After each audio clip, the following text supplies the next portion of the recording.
Hello বন্ধুরা, আপনারা কেমন আছেন? আশা করি খুব ভালো আছেন আর সুস্থ আছেন। আমিও খুব ভালো আছি। আজকে নতুন একটা রেসিপি নিয়ে চলে আসছি আবারও আপনাদের সামনে। আশা করি আপনাদের ভালো লাগবে।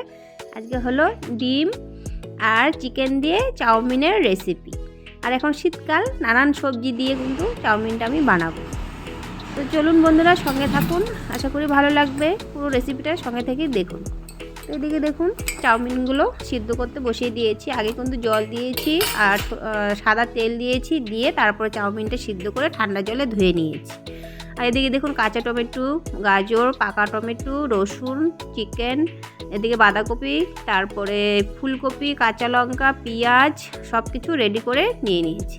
আর চাউমিনটাও কিন্তু আমি ধুয়ে নিয়েছি ছাকনাতে। এদিকে কড়াই বসিয়ে দিয়েছি আর কড়াইতে এখন দিয়ে দেবো সাদা তেল। একটুখানি তেল দিয়েছি, দুটো ডিম ভেজে নেব।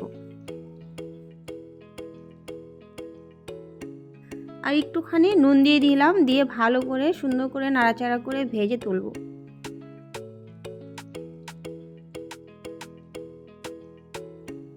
তো বন্ধুরা, ভাজা হয়ে গেছে, এবার তুলে নেব।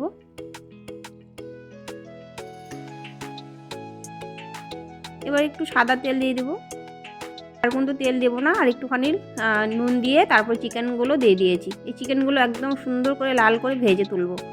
আর পরে কিন্তু আমি আর তেল অ্যাড করব না, এই তেলেই কিন্তু পুরো চাউমিনটা বানানো হবে।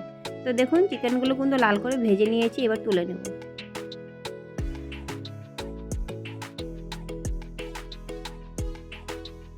ওই তেলে এখন দিয়ে দেবো গাজর কুচি আর ফুলকপি কুচি। ভালো করে ভেজে নেব, ভেজে তুলব। তো এটাও তুলে নেব, ফুলকপি আর গাজর ভাজাটা। বেশি তো ভাজা যাবে না, হালকা করে ভেজে নিলাম। এবার দিয়ে দেবো কাঁচা লঙ্কা কুচি, পেঁয়াজ কুচি।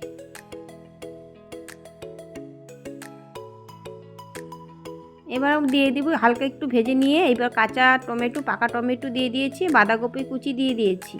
এবার ভালো করে একটু নাড়াচাড়া করে নেব। হালকা করে ভেজে নিয়েছি। এবার চাউমিন সিদ্ধগুলো দিয়ে দিয়েছি আর দিয়ে দিয়েছি ডিম ভাজা, চিকেন ভাজা, গাজর, ফুলকপি ভাজা দিয়ে গোলমরিচের গুঁড়ো কিছুটা দিয়ে দিয়েছি। ভালো করে সুন্দর করে মিশিয়ে নিতে হবে। বন্ধুরা, আপনারা চাইলে কিন্তু টমেটোর সস দিতে পারেন। আমি এখানে কোনো ধরনেরই সস আমি ব্যবহার করিনি, আর আমরা খেতে একদমই ভালোবাসি না। তো এরকমই খেতে ভালোবাসি সস ছাড়া। তো এভাবেই কিন্তু করে নিচ্ছি। তো আপনারা যদি সস পছন্দ করেন, আপনারা কিন্তু অবশ্যই দিবেন। আর একটু নুন দিয়ে দিচ্ছি লাস্টে। বন্ধুরা, এখানে আমি আরেকটা জিনিস অ্যাড করছি। এখানে দিচ্ছি 1 প্যাকেটের মতো ম্যাগি মশলা। তো ম্যাগি মশলা দিলেও কিন্তু খুব ভালো লাগে চাউমিন। তো দিয়ে দিলাম। এবার ভালো করে মিশিয়ে নিয়ে নামিয়ে নেব। তো পুরো চাউমিনটা কিন্তু রেডি হয়ে গেছে।